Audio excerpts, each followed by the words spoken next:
pero no sé si es culpa mía o no sé si es culpa de usted. Me he dado el trabajo de revisar sus tareas, ¿sí? Y contrastar con el examen. Era lo mismo, ¿no? Solamente, ¿qué cambié? Los datos. Así que algunos que me han sacado 10 de 10, 10 de 10. Eso es lo que yo esperaba de todos. Pero hay alguien que me ha sacado 0 de 0, 0 de 10. ¿Sí? No se sorprendan. 0 de 10. Oye, pero está bien hecho los ejercicios. Entonces, ¿qué pasó? ¿Lo hicieron o no lo hicieron? O me dice, pásame tu tarea, que yo lo voy a replicar. Y eso es lo que pasa. No ha habido compromiso. ¿Sí? No hemos tenido compromiso para el curso, para aprender. Yo creo que un alumno de sexto, yo cuando estaba, bueno, yo hice 7 años, en el tiempo de que la carrera era 7 años y el octavo era internado, ¿no? Y después a finales de los 90 lo cambiaron a 7 años, 6 y 7. Pero en los 80 eran más años. Y yo desde quinto año yo me sentía médico. Sentirse médico significa, me siento listo, oye, para ir y atender a un paciente. Porque tengo la competencia para ir y hacer lo que debo hacer. Pero yo no sé si ustedes están sintiendo así. ¿Qué va a pasar cuando realmente vayan a un centro de salud y estén solos? ¿Qué van a hacer? Si no tienen la competencia, lo que van a hacer es triaje. ¿Saben lo que es triaje? Tomar funciones vitales, ¿no? Y referir con cualquier diagnóstico, como sea. Lo van a llevar un médico, van a buscar un médico que les resuelva el problema. No es la idea, ¿sí? Entonces, alguien me dijo que quería un poco revisar eso. Yo felizmente he traído al menos la última.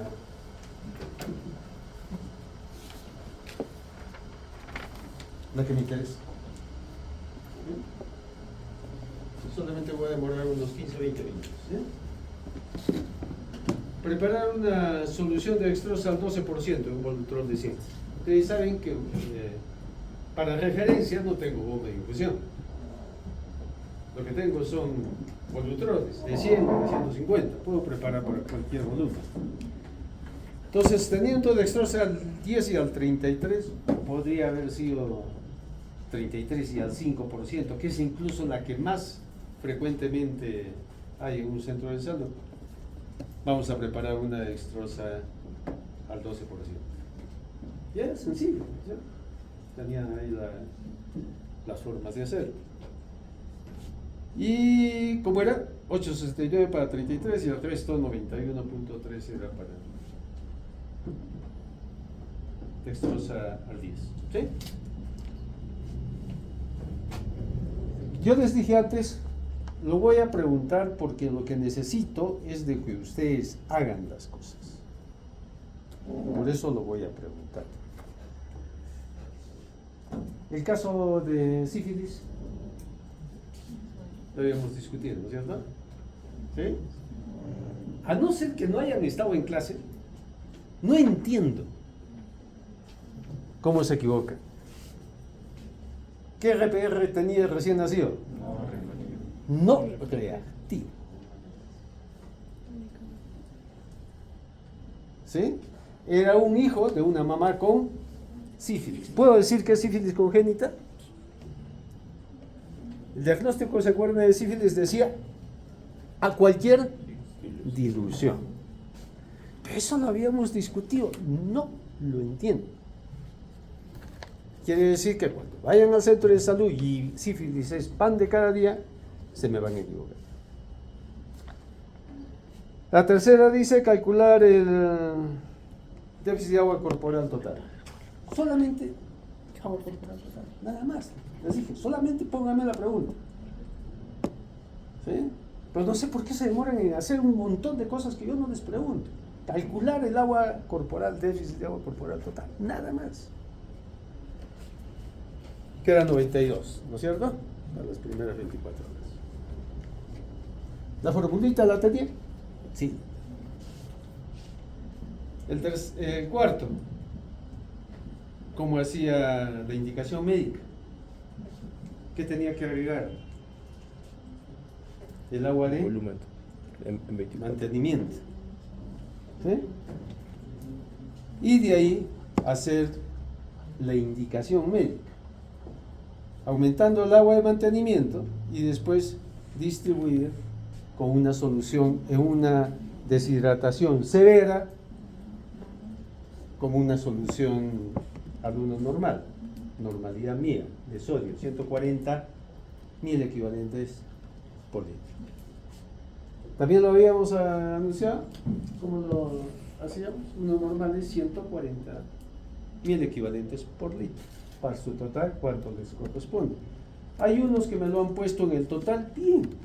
Hay otros que me lo han puesto en 100, también bien, siempre y cuando me hayan puesto el goteo, ¿no es cierto?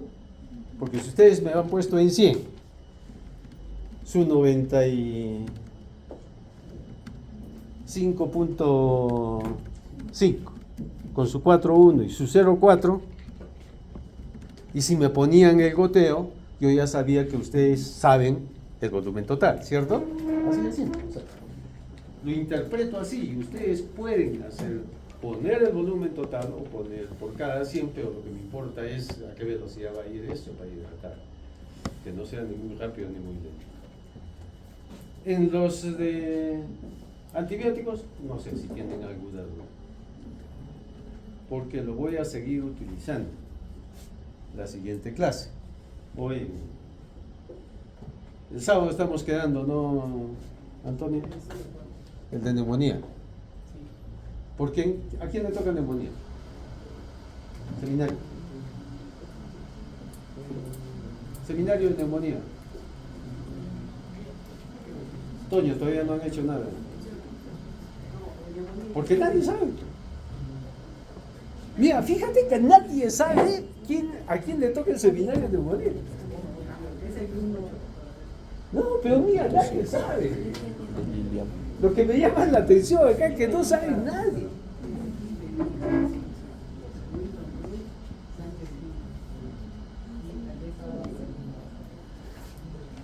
Y no sabe. Teniendo todo el fin de semana. Y por eso hacemos lo que hacemos. A última hora, cualquier cosa. Bueno, hemos quedado con Toño que vamos a cambiar. Yo voy a hacer la clase oxigenoterapia el jueves y el sábado vamos a hacer el seminario. En el seminario hay un tema, que es neumonía. Y el manejo de neumonía va a ser exactamente igual que el sepsis. ¿Sí? Exactamente igual para la referencia. El manejo de antibiótico terapia lo vamos a hacer exactamente igual, salvo raras excepciones que lo vamos a ver, supongo, en el seminario. La mayoría de neumonías son los mismos gérmenes de sepsis, o sea, gérmenes comunes, pero hay un germen que va a variar ahí, que sí, en ese caso el tratamiento es diferente, que es clamidia, ¿no? Neumonía por clamidia, que el tratamiento será diferente. Para clamidia, ¿qué se utiliza? ¿Qué medicamento? Eritromicina. Eritromicina. A ver. Para referir a un prematuro de 35 semanas, 3 días, 200. Bueno, la mayoría no ha tenido problemas ahí, ¿no? Todos me han puesto sus volúmenes, su VIC y su velocidad de infusión. El otro era encontrar la concentración de dextrosa para un BIC de 4.5. ¿Sí? Porque yo puedo elegir mi BIC, ¿no? Entre 4 a 6. ¿Qué pasa si ustedes van a referirme a un prematuro tardío que se puso mal después de una semana? No me van a utilizar dextrosa al 10, ¿no es cierto? Porque si me utilizan dextrosa al 10 con el volumen que va a necesitar después de los 7 días, va a volar. Entonces, en ese caso, pues necesitan ustedes saber encontrar la concentración de dextrosa, que en este caso es 7.2, ¿no es cierto? También todos han hecho bien. Después, antes de utilizar inotrópicos en un niño con shock séptico, ¿qué hacemos? Bol. Es un niño de 1800. 10. Justo ahorita estoy viendo un comentario del servicio llamándole la atención a un médico que a un bebé de 900 gramos le ha puesto 20 mililitros por kilo. Fíjense, un médico,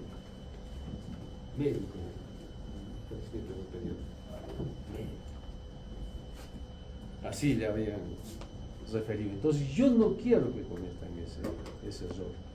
Si es a término y lo está en shock, pónganle el inicio 20. Y evalúen en shock séptico, como es un shock distributivo, evalúen si es necesario un segundo o de frente a inotrópico. ¿Sí? El otro era preparar solamente cuánto de dopamina le íbamos a pasar para una dosis de 12 microgramos kilo minuto, lo que me tenían que encontrar. Solamente es hacer la indicación médica, y igual, es la competencia que espero que me haga la indicación médica para determinado tipo de situación. ¿Sí? Y la última, onfalitis. Tengo una pregunta sobre onfalitis. ¿Qué hace con una onfalitis?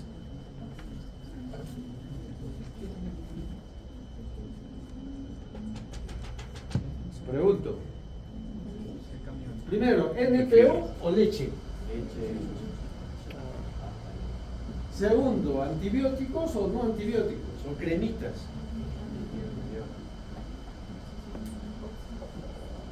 ¿Cremitas puede ser?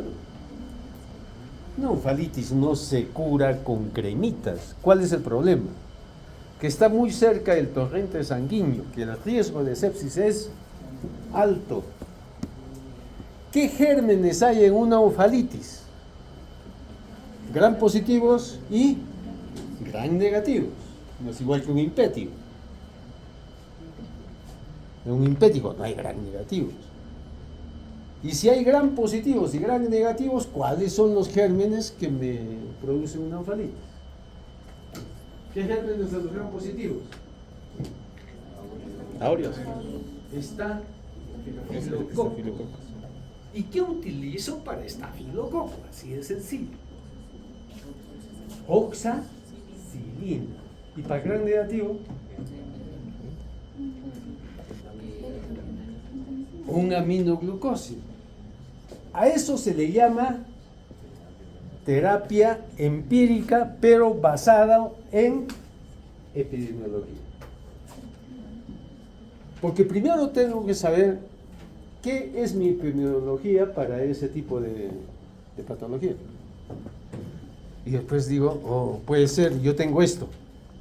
Entonces utilizo antibióticos que me cubra todo el espectro. ¿Sí? ¿Ok?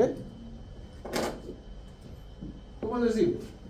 Bien por la mayoría que ha ido mal, pero igual me siento mal con los que no he logrado un objetivo. ¿Sí? ¿Alguna pregunta? ¿Alguna duda?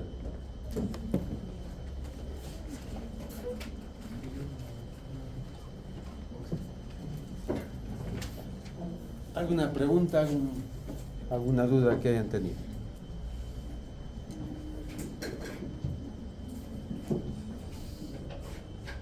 maneras a veces puede haber dudas. Y siempre en clase les pregunto, todos se han entendido, pero no hablan, se quedan callados. Hay mucha vergüenza para preguntar, hay mucha vergüenza para decir, y si mi pregunta no es pertinente, y si Gabriel acá se ríe,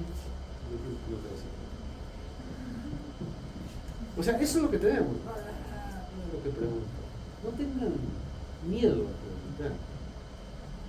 ¿Por qué? Porque se van a quedar con la duda. O en todo caso, como en mis tiempos, no sé si ahora hay grupos de estudio. No sé si ustedes tienen grupos de estudio. Hicieron los grupos de examen para el COVID, sí sé eso.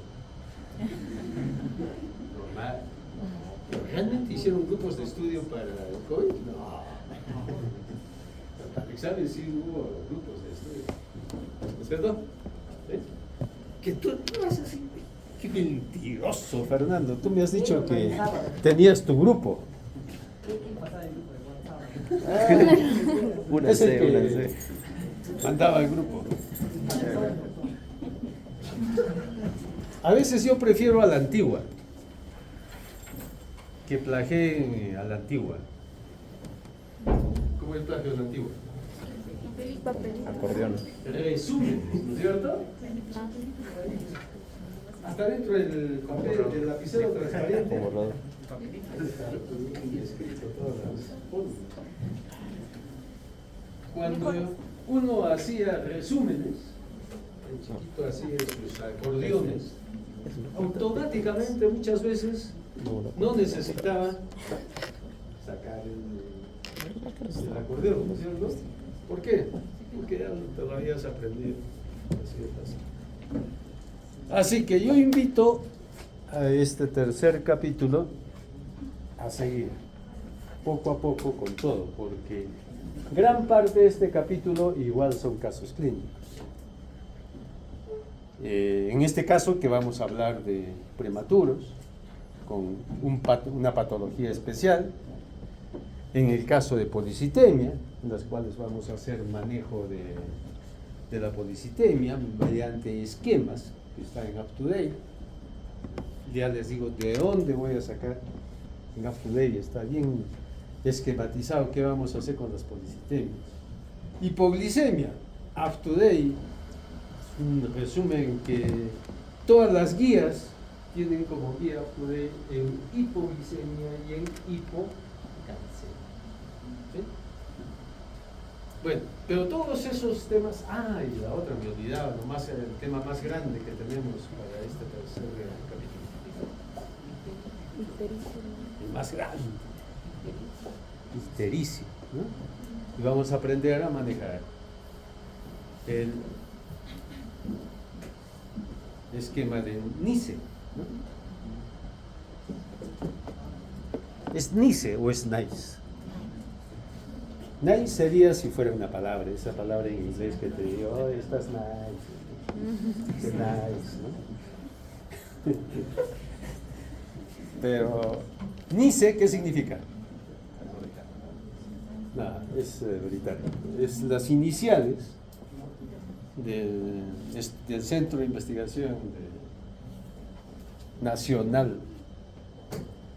Nice, ¿no? Son las iniciales. No, ictericia, que es uno de los más importantes, es una de las patologías más frecuentes.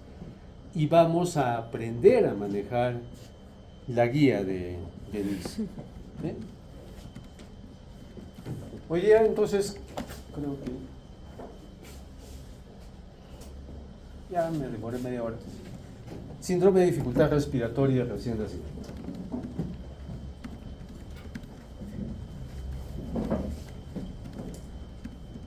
Esto se refiere al síndrome de distrés respiratorio del prematuro,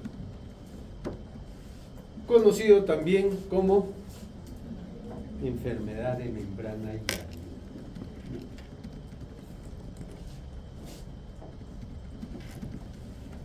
Entonces, muchos de los manejos del prematuro se basó antiguamente en atender al prematuro con su patología.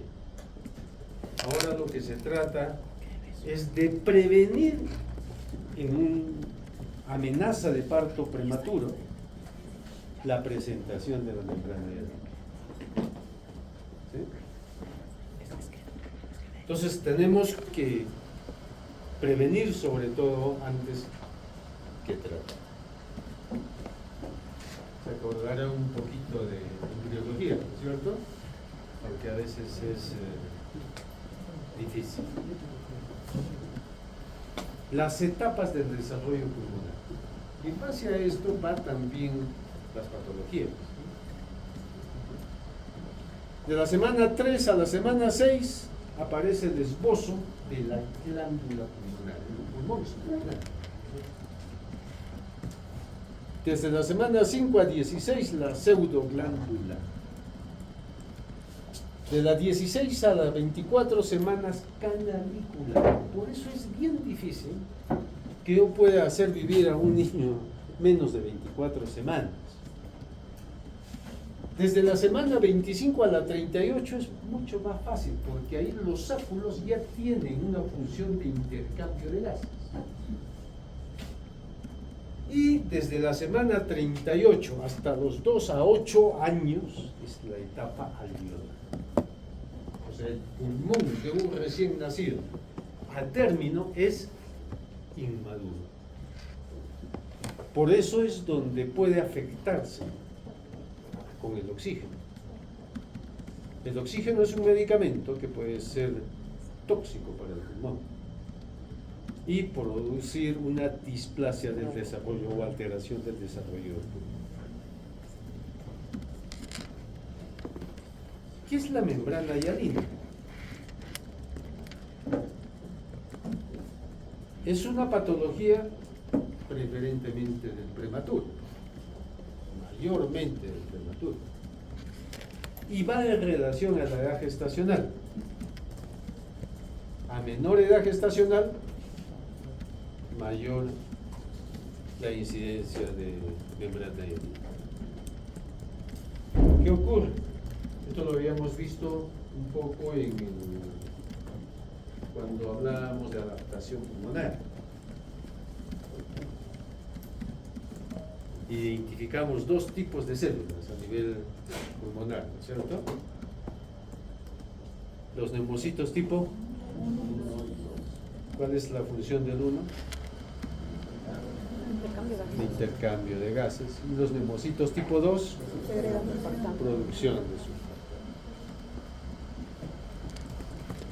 Si el pulmón no mantiene los alvéolos abiertos, hay un colapso.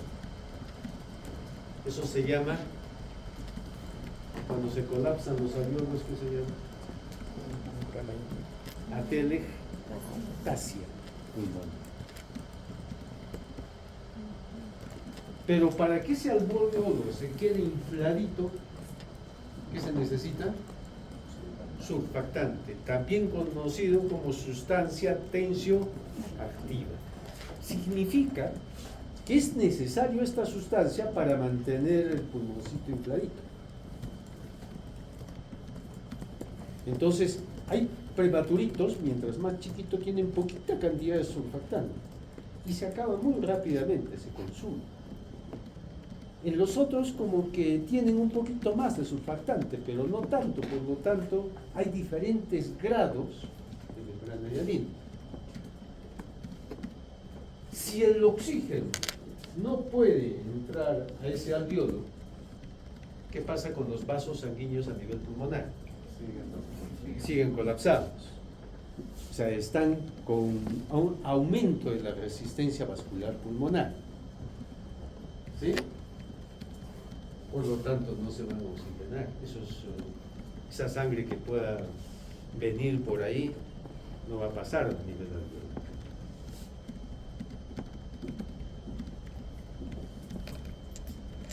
Si yo considero a todos los recién nacidos de 0,5 a 1% de todos los nacimientos, si solamente considero a los prematuros, 10% de todos los prematuros que nacen en la hialina. Entonces, si se dan cuenta, es relativamente frecuente.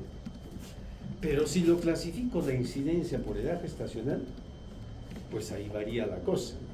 Fíjense, un niño de 26 a 28 semanas, 60-80% me pueden producir adrenalina. Uno de 33 a 35, 10 a 15%. Un niño mayor de 36 ya es el 2%, va disminuyendo con la edad gestacional. Entonces, esta incidencia la tratamos de mejorar, ¿no es cierto? ¿Cómo? Primero, evitando los partos prematuros, identificando factores de riesgo para inducir un parto prematuro.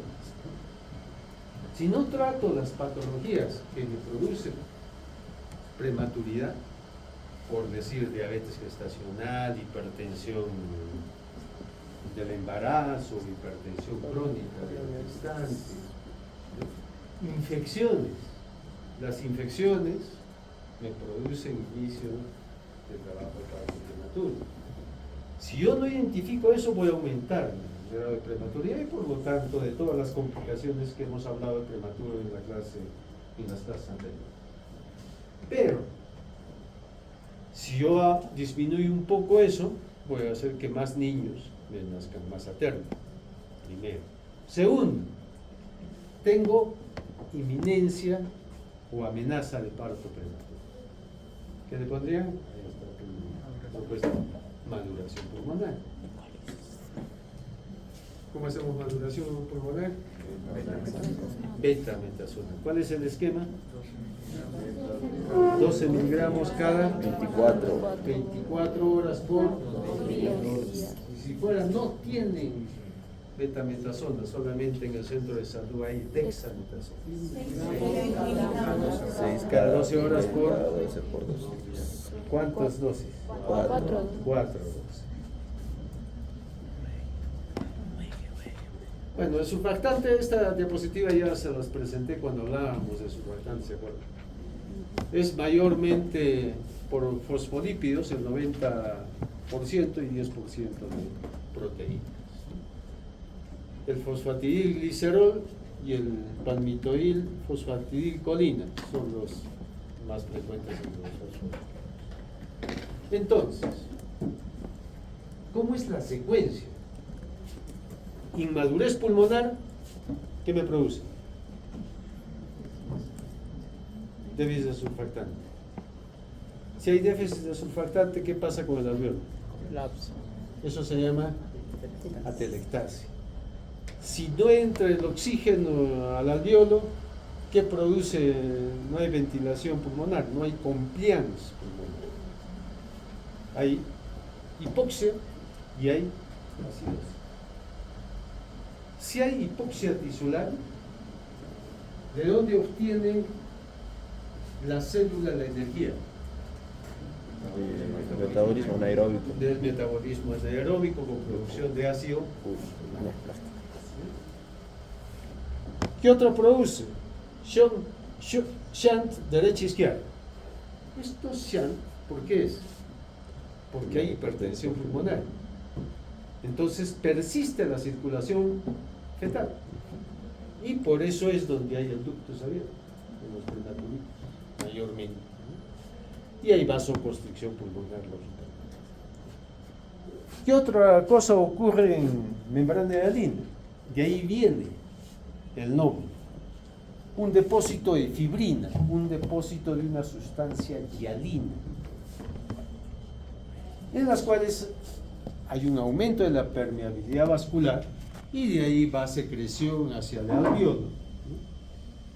Y hay una hipoperfusión o disminución de la circulación a nivel pulmonar. Entonces hay varios aspectos, no crean que membrana hialina es exclusivo de los prematuros. Sí, mayormente sí, pues más del 90%. Es la menor edad gestacional. Pero hay otras causas, como la cesárea sin trabajo de parto. Entonces, si no hay trabajo de parto, ¿qué es lo que estamos obviando? ¿Qué obviamos? La contracción, ¿qué más?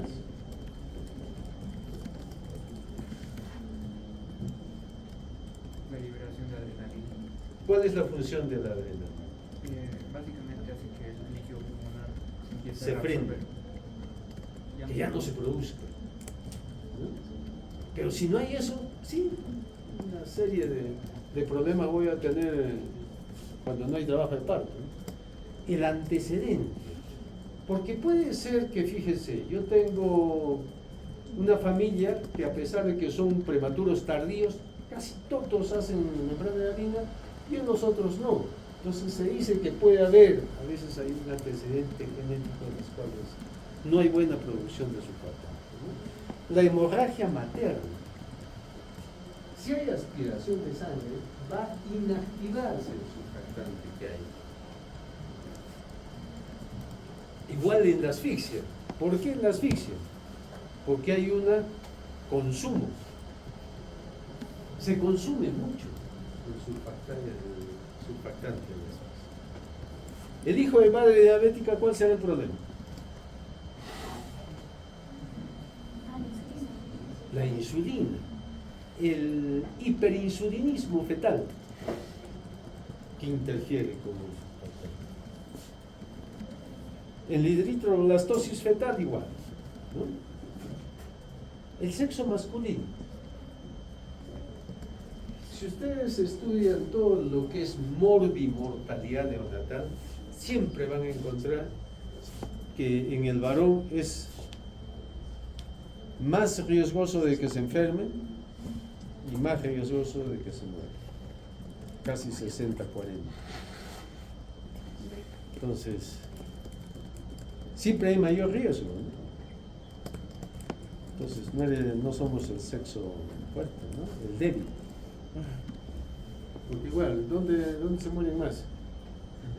Cuando son viejos, ¿cierto? ¿Quién se muere más? ¿Viejos o viejas? ¿Quién se muere más? Los hombres se mueren más.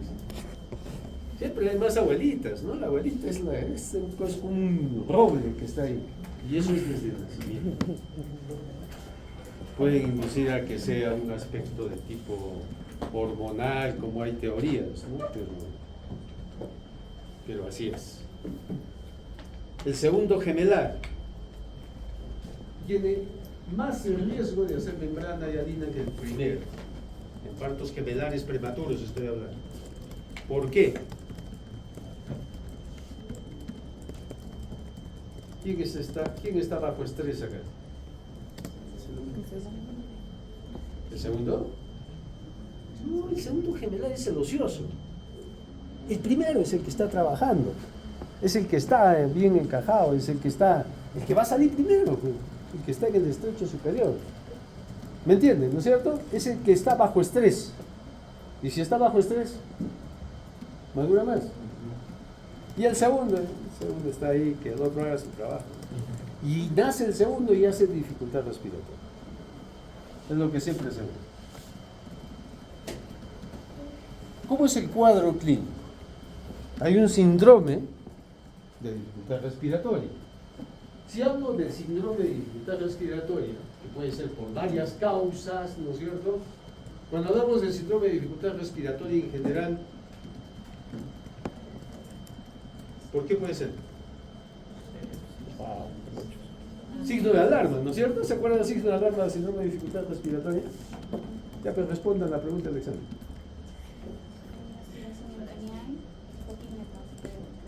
Membrana de harina, taquipnea transitoria, aspiración pulmonar. ¿Qué más? Sigue. ¿Qué han puesto? Salam. Salam, aspiración pulmonar, salam. ¿Qué más han puesto? Bueno.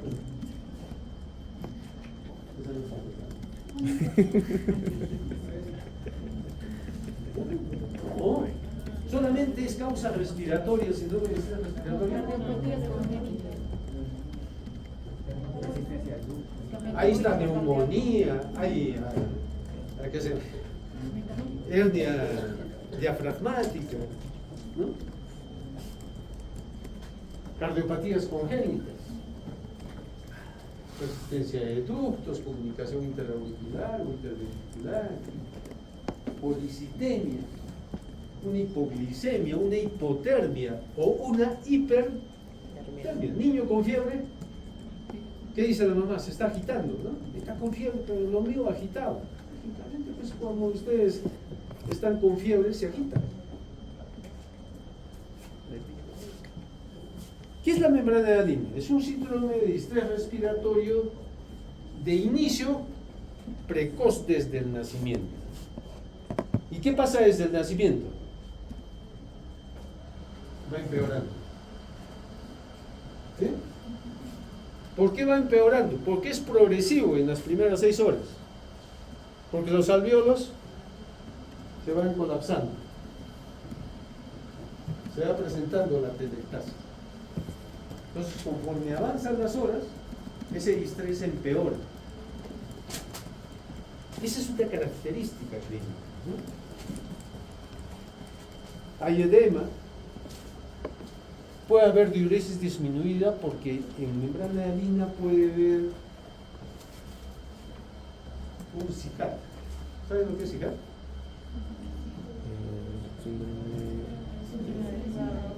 De secreción inapropiada de hormona anti.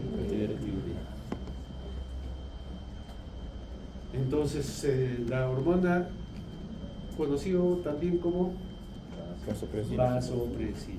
Entonces, ¿qué es lo que pasa? Puede producirse mayor cantidad de vasopresina, retiene líquido, o produce edema, disminuye su diuresis. Se agrava, tiene un acmé, tiene este pico, ¿no? Nace, aumenta la dificultad respiratoria, tercer día, 72 horas. Pasadas las 72, ¿qué pasa? Si es que no se muere, va mejorando, ¿no? Porque ya va produciendo su propio surfactante. Palidez, pulsos periféricos disminuidos, propio de la hipoxia, ¿no? Polipnia, aumenta cada vez más el requerimiento de oxígeno. Ustedes empezaron con un FiO2, ¿me entienden lo que es FiO2? Fracción inspirada de oxígeno en concentración. FiO2 de 30, 40, 50, hasta llegar al 100% muchas veces. Disminución del murmullo vesicular por el colapso alveolar. El diámetro antero-posterior de tórax, esto disminuye porque ya no hay amplexación. Aleteo nasal, gruñidos, retracciones, tirajes, cianosis, estertores a nivel respiratorio.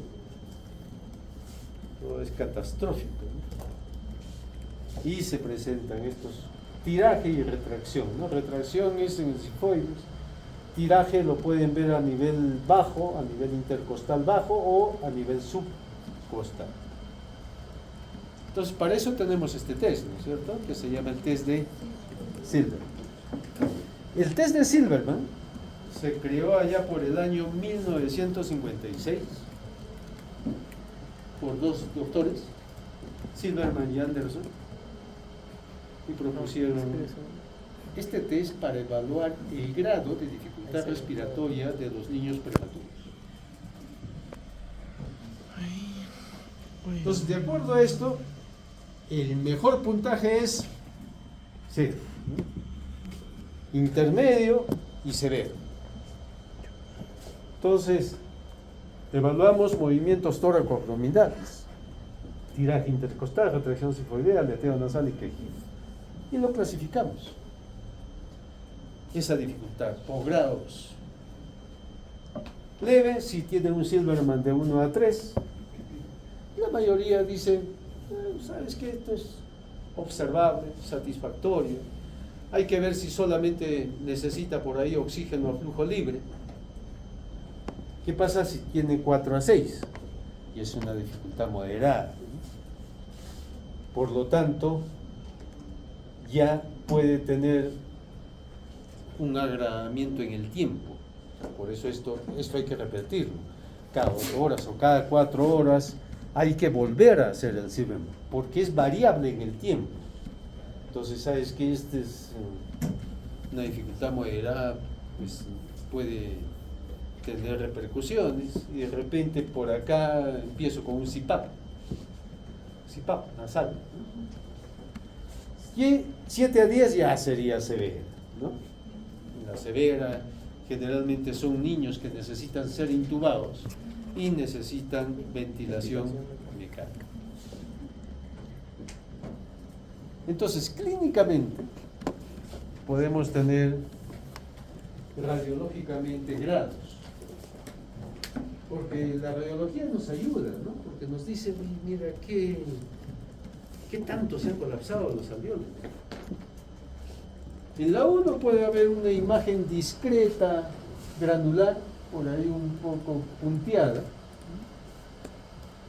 pero se nota que hay transparencia de aire en los dos pulmones, la silueta cardíaca se objetiva sus límites, ¿no? En la número 2, ya esa imagen reticular que queda leve, la ven más pronunciada, ¿no? A esto es lo que muchas veces van a encontrar en las descripciones de los autores como vidrio esmerilado, ¿no? Esta imagen granular, punteada, ¿no?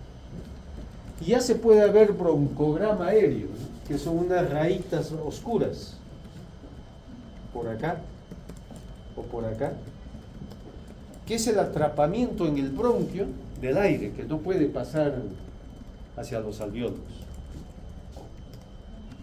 En esta,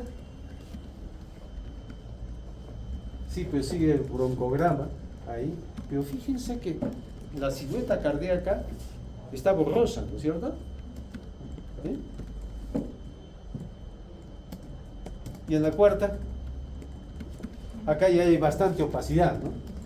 Se ve poco parénquima en la tercera, pero en la cuarta, fíjese que no se puede distinguir entre el pulmón o el corazón.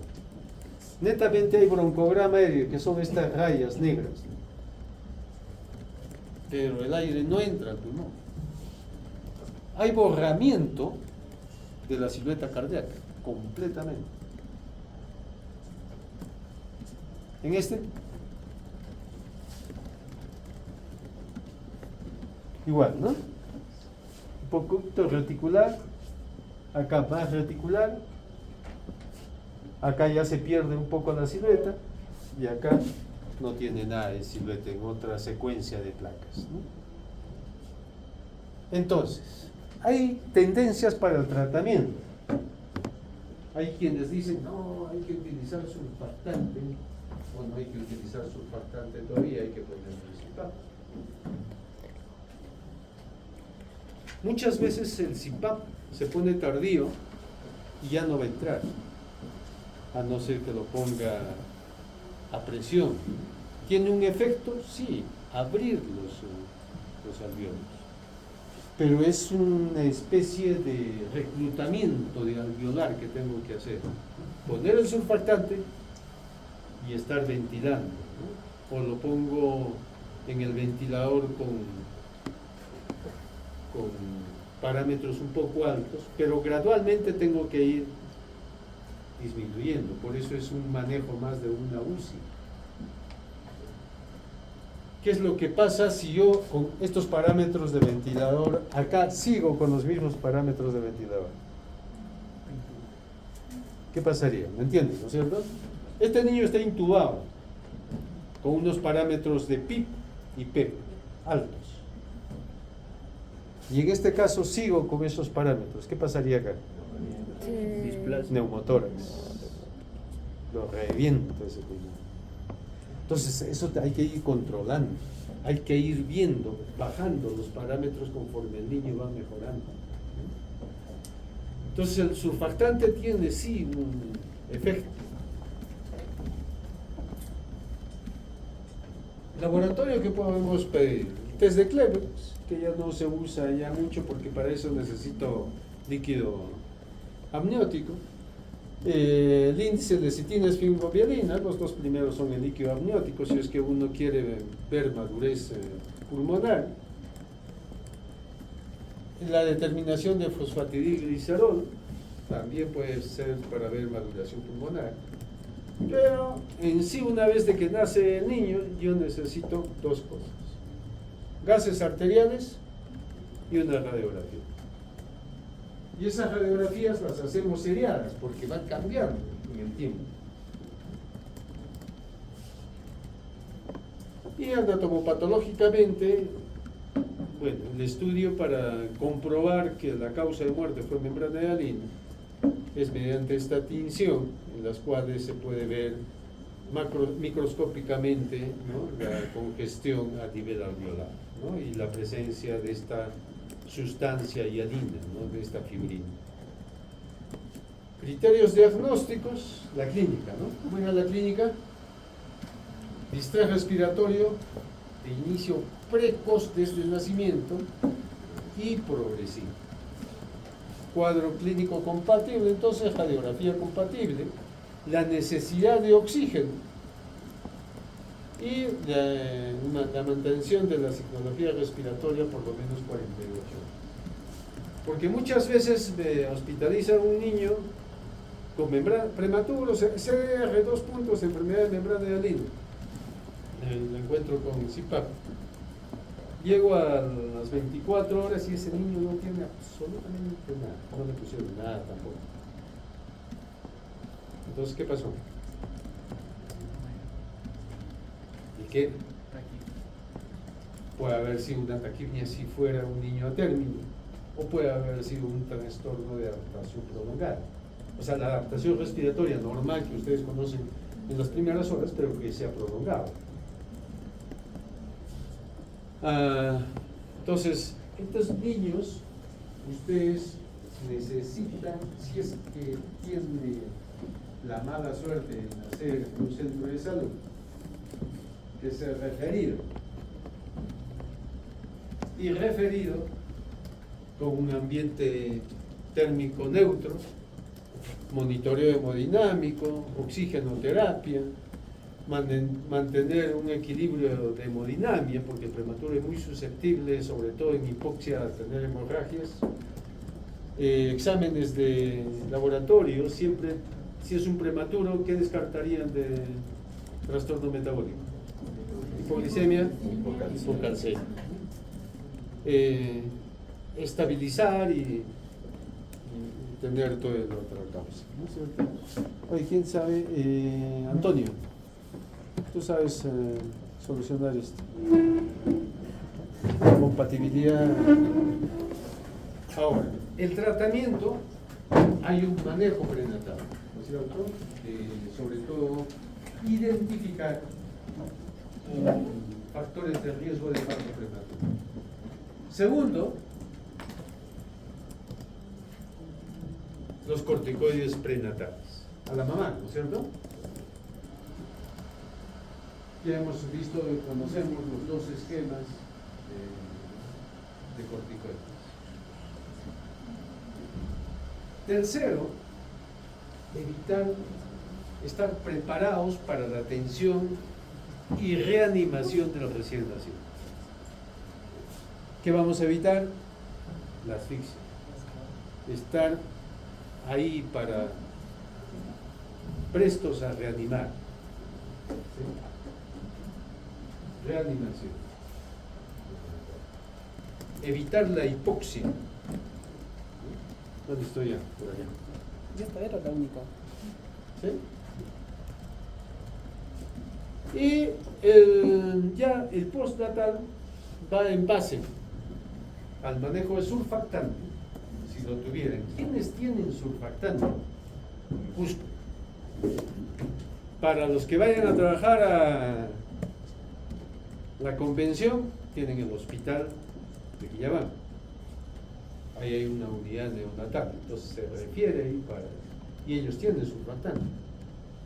En Cusco, bueno, los dos hospitales, ¿no? O los 3 hospitales comunitarios. En Sicuani también se maneja surfactante, pero no se maneja en las demás provincias. Por ejemplo, si están en Santo Tomás, tienen que pedir con anticipación, porque el surfactante es un medicamento, primero caro y segundo tiene que estar en refrigeración. O sea, tiene que trasladarse como si fueran las vacunas. Tiene que conservarse, igual en el hospital lo tenemos en una refrigeradora, ¿no? ¿A qué temperatura? 4,8. 4,8 grados. Todo bebé que necesite una concentración de oxígeno más allá de 0,30 o 0,40, ¿no?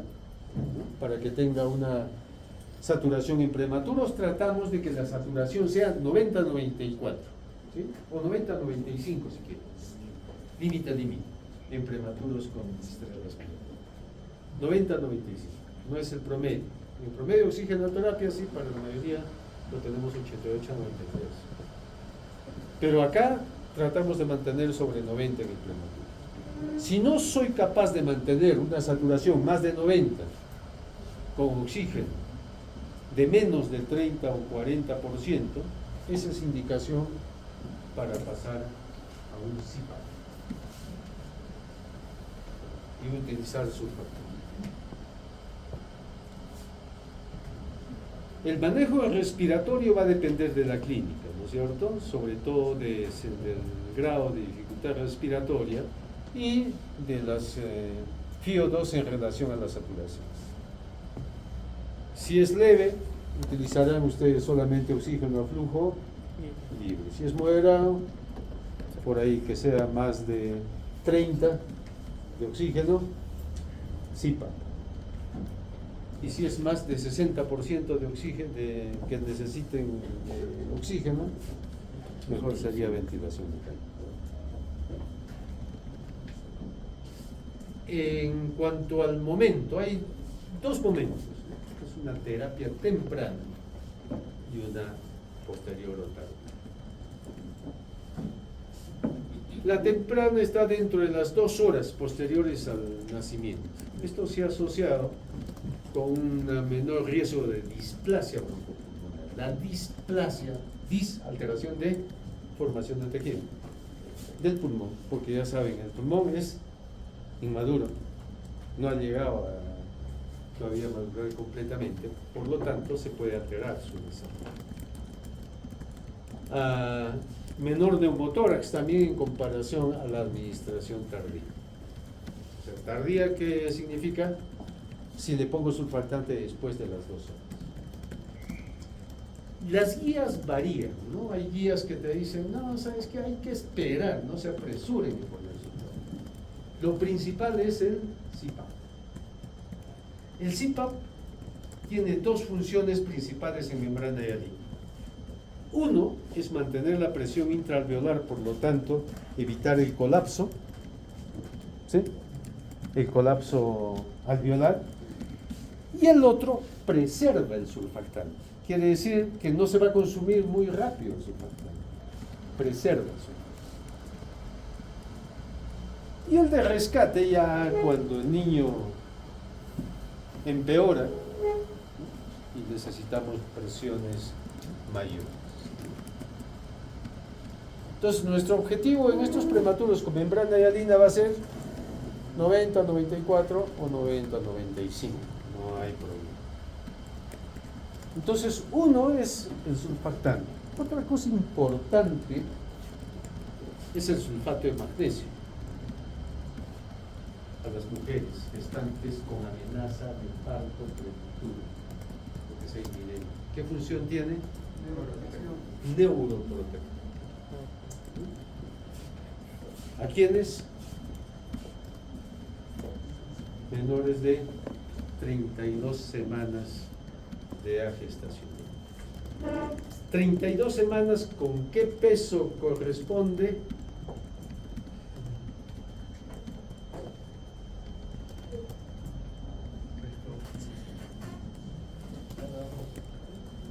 Hace un par de horas, se lo digo.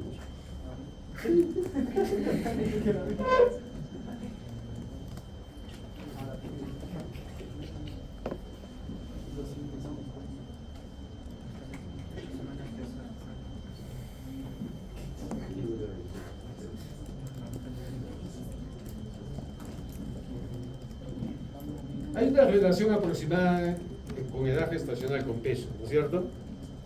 28 semanas, y eso se nos dije en la segunda clase, creo. 28 semanas, ¿con qué era? 1000 gramos. ¿eh? 36 semanas, 2.500. 32 semanas, 1.500. 22 semanas. ¿Cuánto? Hay varios tipos de surfactante.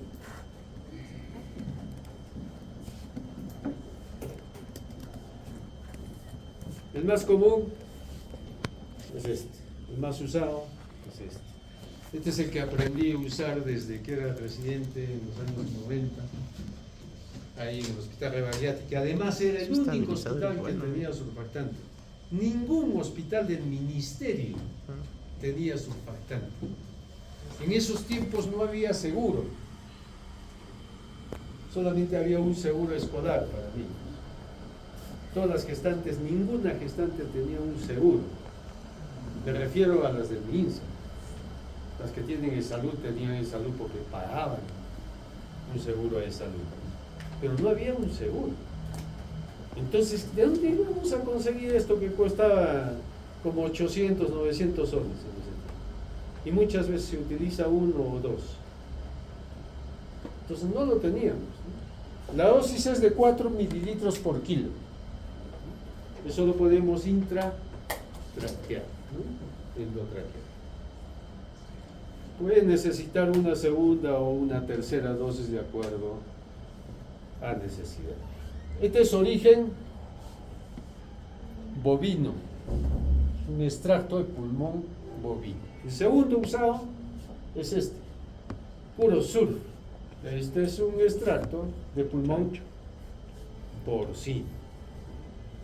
La dosis es 2.5 mililitros por kilo. Alguna vez en CIS nos ha comprado este cuando no teníamos este, pero este es el que más utilizamos. Entonces, en la mañana, por ejemplo, me nació un niño de 790 gramos. ¿Cuál es su dosis? 790 en la mañana nació. Se le puso precozmente. ¿Cuánto le corresponde? 3.16 mililitros. Bueno, en realidad le pusimos 3.2. Nos revolvemos a 3.2.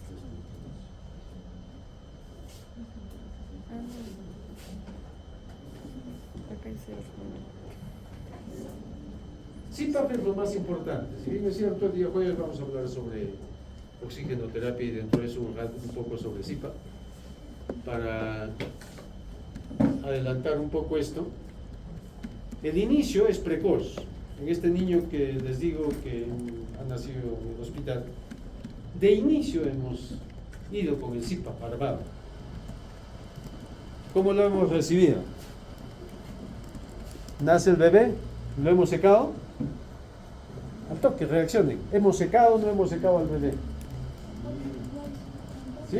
¿Lo hemos secado? Lo hemos puesto de frente a una bolsita. Y después, ¿qué hemos hecho? Su gorrito. Y después le he aspirado a hacer los pasos iniciales. Le he aspirado, le he ventilado, no respiraba. Le he puesto un tubito delgadito, el más chiquito, que es 2.5. Y hemos comenzado a ventilar. Y después le hemos puesto CPAP y no respiraba bien. ¿Qué hacía el bebé? ¿Qué hacen si está en ese plan? ¿Está preparado para CPAP?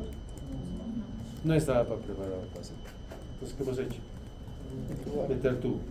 Y por el tubo ya ventilamos y después le hemos puesto la surfactante, ¿no?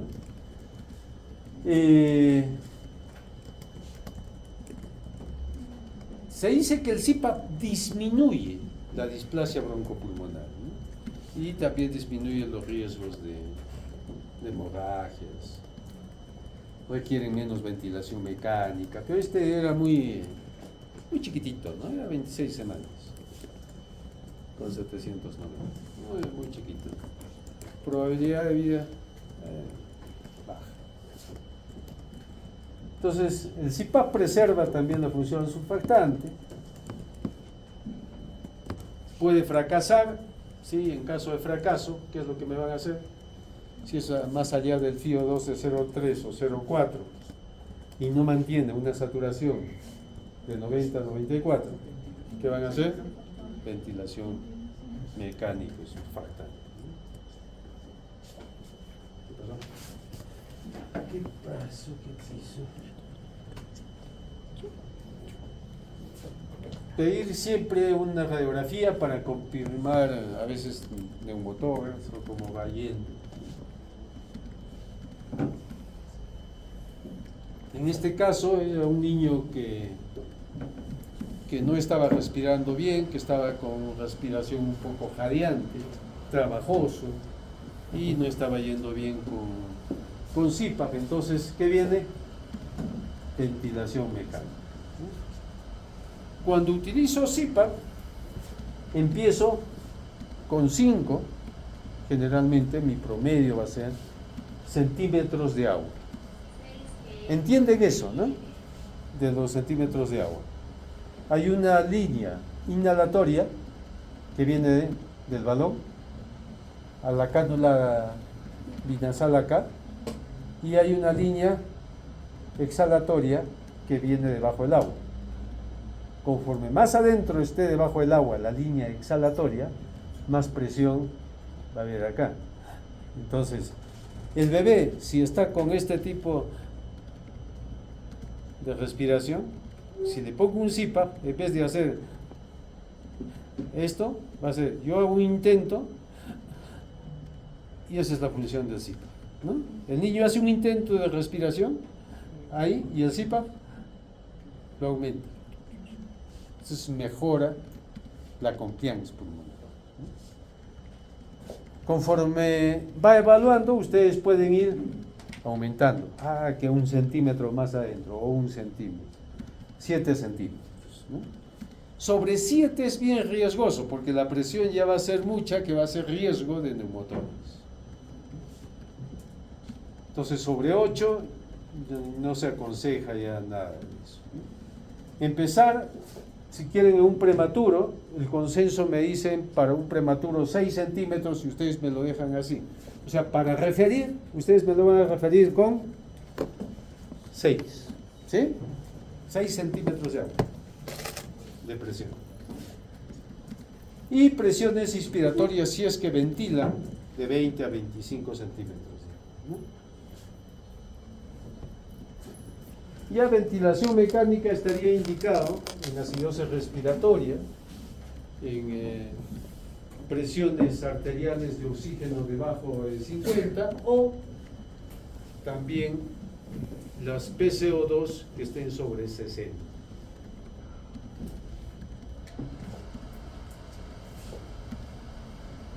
El oxígeno hay que, como les digo, tratar de mantenerlo sobre los 90%.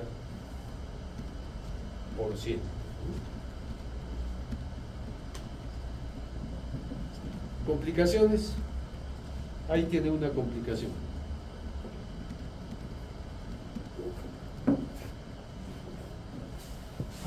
De repente no se identifica bien para los de costado.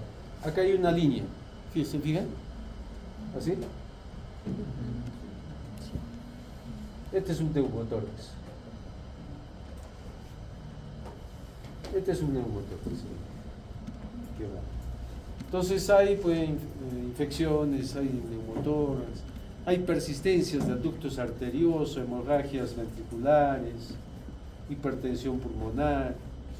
Crónicamente, por el uso de oxígeno y por el uso de presión y por el uso de volumen, a veces que apretamos sin darnos cuenta en el ambú, displasia broncopulmonar, retinopatía del prematuro, deterioro del desarrollo neurológico. Fíjense, un niño con membrana hialina. ¿Le damos presión para ventilar? Sí. Ese es un barotrauma. Le doy más volumen de aire que de lo que realmente necesita. ¿Sí? ¿Se acuerdan? Fisiología, ¿qué es volumen?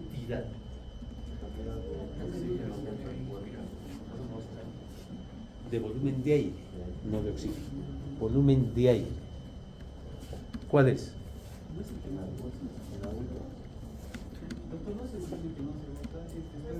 Ese es el residuo. No. Cantidad de volumen. Volumen tidal es lo que llega al pulmón. Es en mililitros. 5 a 7 mililitros por kilo. Por ejemplo, 6 por 2 kilos, que es ese prematuro. 12 mililitros en cada respiración. 12 mililitros. Es un pulmón chiquito. Son 12 mililitros. O sea, es como que tengo una jeringa de 6 mililitros en cada pulmón que le meto de aire y sale, ¿no? Hay un volumen residual que es diferente. Hay un volumen minuto. ¿Qué sería el volumen minuto? El volumen tidal multiplicado por la cantidad de respiraciones en un minuto. El volumen minuto. El volumen de reserva expiratoria es el P.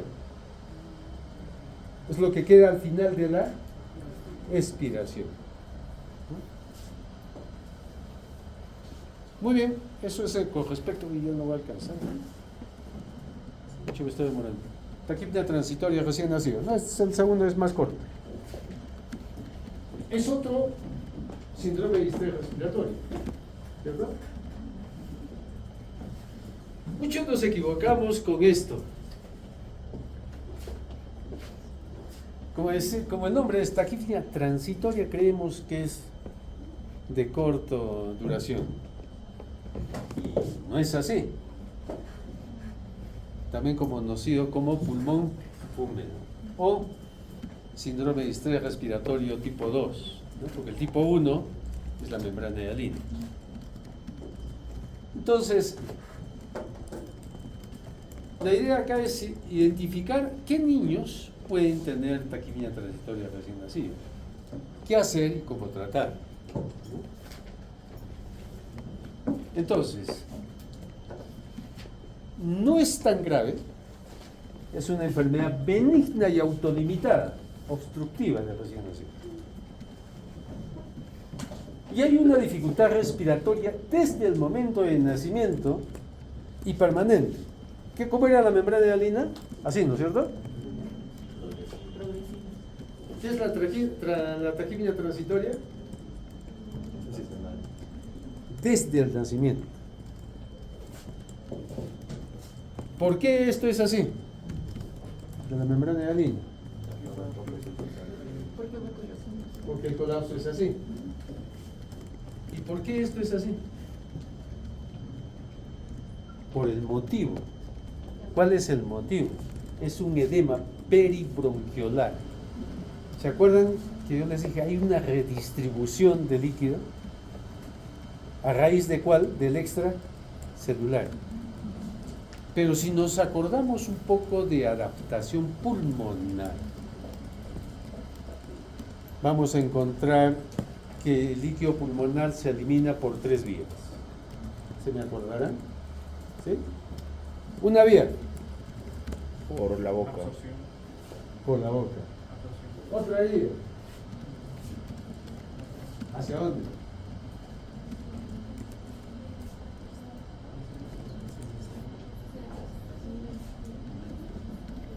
Hacia los Linfáticos, hacia sí, los sí, linfáticos. Ya se me olvidaron. ¿Ves? No ha pasado ni 2 meses que ya se me olvidaron. ¿Hacia dónde va? Hacia la circulación. Sí. La tercera, Linfáticos. hacia los linfáticos. Pero eso no ocurre acá. No va a ocurrir esto. ¿No? Ese líquido va a atraparse ahí en el intersticial y va a apretar el bronquiolo. Va a haber un edema a nivel intersticial. No hay esa redistribución adecuada que todos queremos. O sea, hay una mala adaptación respiratoria. Entonces, ¿qué es lo que pasa si hay un edema intersticial? a nivel de los bronquiolos. El bronquiolo es lo que termina en su alveolito, ¿no es cierto? ¿Sí? ¿Qué pasa si está apretadito medio acá estrechito? No sé. ¿Entra el aire? Si yo hago esto, sí entró, güey, pero ¿sale? Oye, no sale. Entro, sí, pues porque hago presión negativa, ¿no es cierto? Cuando respiro hago presión negativa. Y entra el aire. ¿Y sale?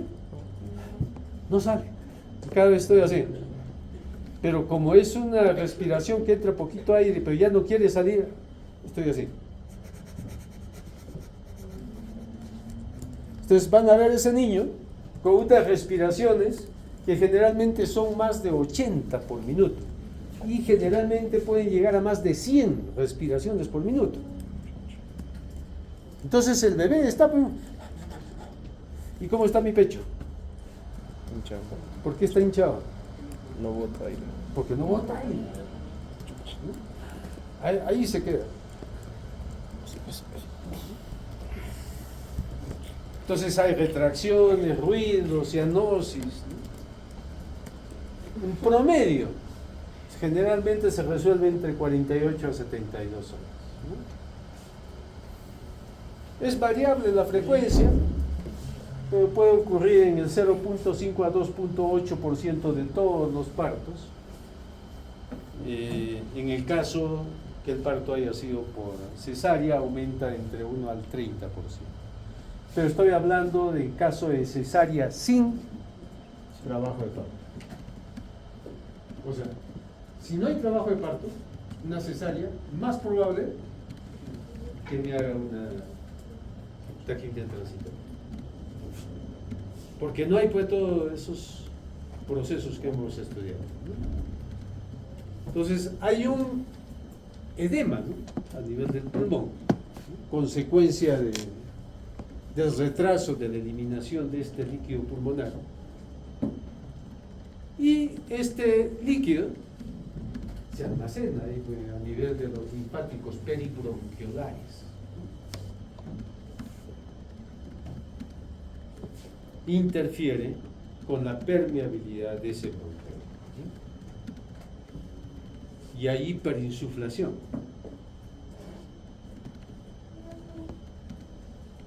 Entonces hay un aumento del trabajo respiratorio con disminución de la distensibilidad. Está así nomás. Y no hace eso, ¿no? No hay esa compliance pulmonar, esa distensibilidad pulmonar. Y se asocia generalmente sí a cesáreas electivas, ¿no?, sobre todo esos que quieren su cesárea en la clínica Paro, en la clínica Max Salud. No quieren pasar por el trabajo de parto, que es una elección, y va generalmente mediado también por las catecolaminas, en las cuales no se frenan los líquidos, ¿no? Otro es partos súbitos, sedación materna, en el caso de anestesia general, o sedación en caso de convulsiones, administración de grandes volúmenes, si se les pasó los líquidos en la mamá, eso también va a pasar en mayor cantidad de líquido al bebé, en asma materna y en exposición a agentes beta-miméticos. En asfixia fetal, porque no hay actividad a nivel de recién nacido, sencillamente el recién nacido nace deprimido. Retraso de pinzamiento de cordón, sobre todo si son más allá de lo indicado, ¿no? Esos partos en tránsito, partos domiciliarios, en los cuales llegan tardíamente a casa y ha pasado más cantidad de volumen, lógicamente, hacia el bebé. En macrosómicos, siempre masculinos, y en los que tienen gapa herbal, ¿no? Entonces, da un cuadro clínico de dificultad respiratoria, ¿no?, que hiporetracción, aleteo, cianosis, taquifnia, que como les digo, muchas veces puede pasar de los 100 respiraciones por minuto, ¿no?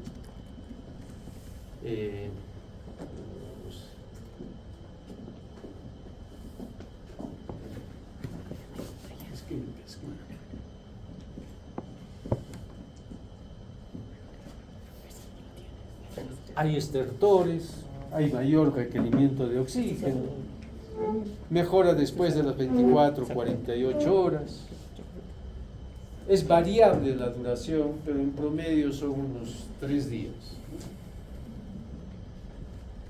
Hay que hacer diagnóstico diferencial, cierto, con una sepsis, una neumonía, cardiopatías congénitas, síndrome de aspiración de meconio con una bronconeumonía congénita o cuadros post-asfixia. ¿Cuál es la causa que puede producir esa dificultad respiratoria? Entonces, básicamente, una taquicardia transitoria es una persistencia del líquido pulmonar, generalmente nacidos por cesárea, macrosómicos de sexo masculino o con sedación materna. Manifestaciones de síndrome de distrés respiratorio, ¿no? Y los hallazgos radiológicos es acumulación de líquido interlobar, sobre todo en las cisuras, y hay una cardiomegalia por la congestión pulmonar. Entonces, ¿qué lo tienen acá?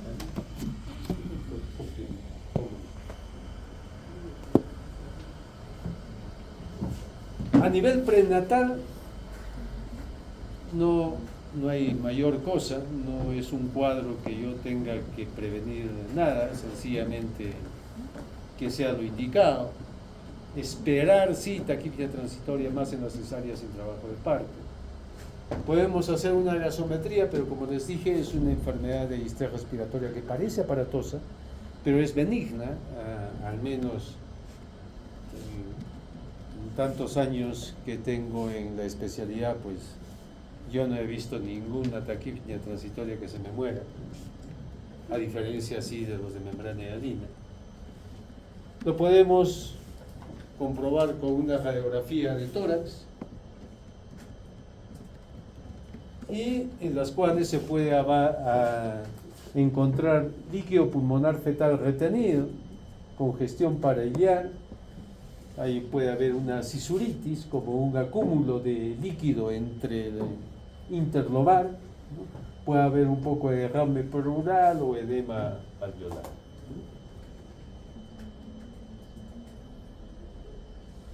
Igual acá hay un aumento muchas veces de los espacios intercostales, hay un aplanamiento del diafragma, justo por la hiperinsuflación hace que el diafragma baje, y hay una cardiomegalia, una congestión pulmonar.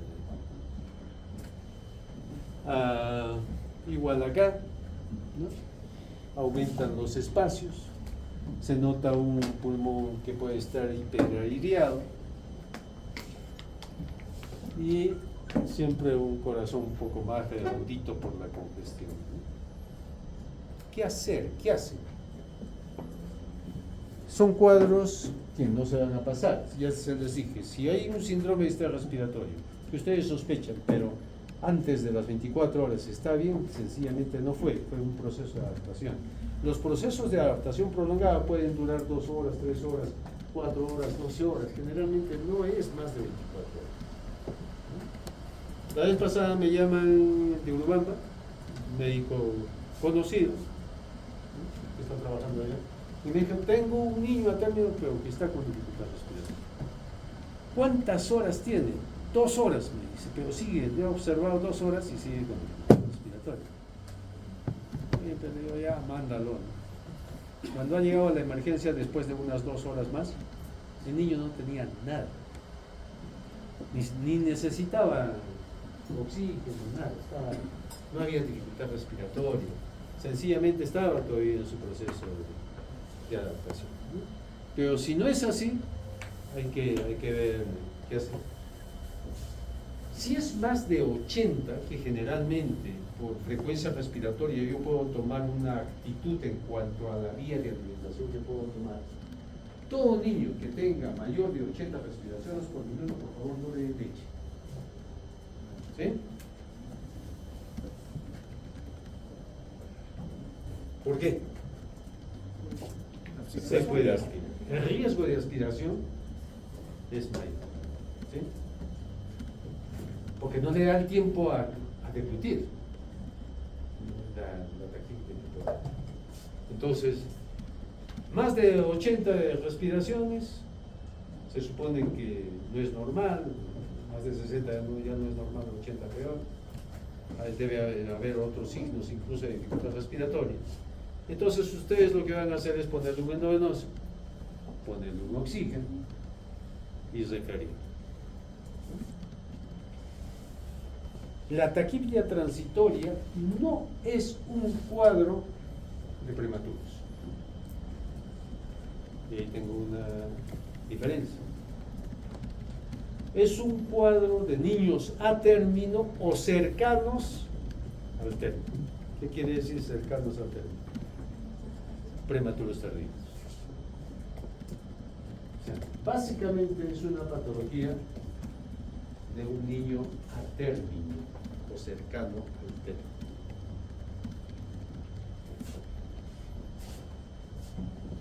La mayoría no requiere mucha concentración de oxígeno, tampoco, saturan muy bien con menos de 30 o 40 de concentración de oxígeno. Por lo tanto, algunos pueden requerir, si es más, de repente un CPAP. Es un cuadro autolimitado y no se ha identificado problemas o secuelas a largo plazo.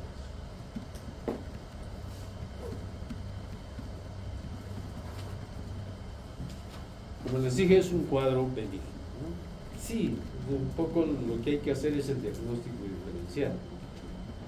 Básicamente, con todo lo que me puede producir el distrés respiratorio. Síndrome de aspiración meconial, ¿qué va a haber? Antecedente de un líquido meconial. Una neumonía congénita. ¿Qué va a haber?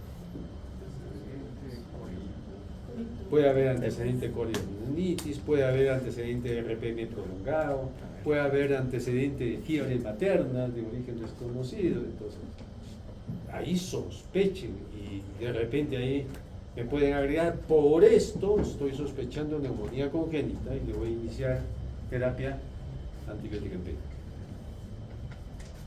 Una membrana de adrenalina.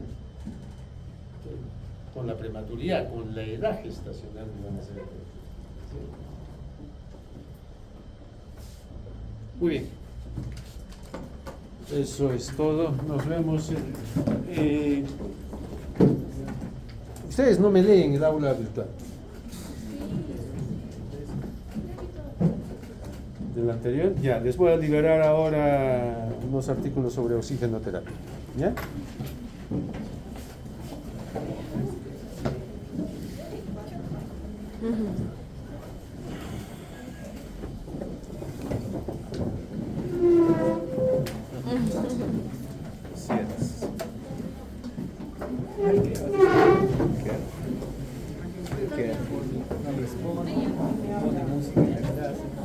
Dele era su música. Hace voltea me dice. Baja tu volumen. Mano, Hace Antonio. estás Hace escuchando Antonio, música estaba ahí. viendo YouTube. Fue, brother. Comienza a gritar así. Sí, pero te señalaron a ti. Dice te han robado el Te han robado el título. Hoy quería ver, ¿no? Sí, pues, Yo no negocio con terroristas. Estaba hablando del grupo. mano, tenemos que cambiar, sí, sí. Le decía, Cholo, hay que cambiar horarios. No, Cholo, yo no negocio con terroristas. Mano, ya sabía notado todo. Yo no negocio. Me cuenta que nomás Si nos quiere reclamar, se anota primero y nos quiere reclamar. ¿Cómo me vas a anotar y te quejas? ¿Cómo me anotar? No. Yo no me anoto. Le hemos dicho, danos 5.000, por Y favor. me dice, yo no negocio con terroristas. Huevada, sobre el calcio. ¿Cómo vas a quemar la casa de esa abuelita? Con tus amigos los barristas. Has dejado tiras, onda baila, dice. Está mal. Tú eras el bobo que se subió a la fuente, ¿sí o no? Casi saca la mierda.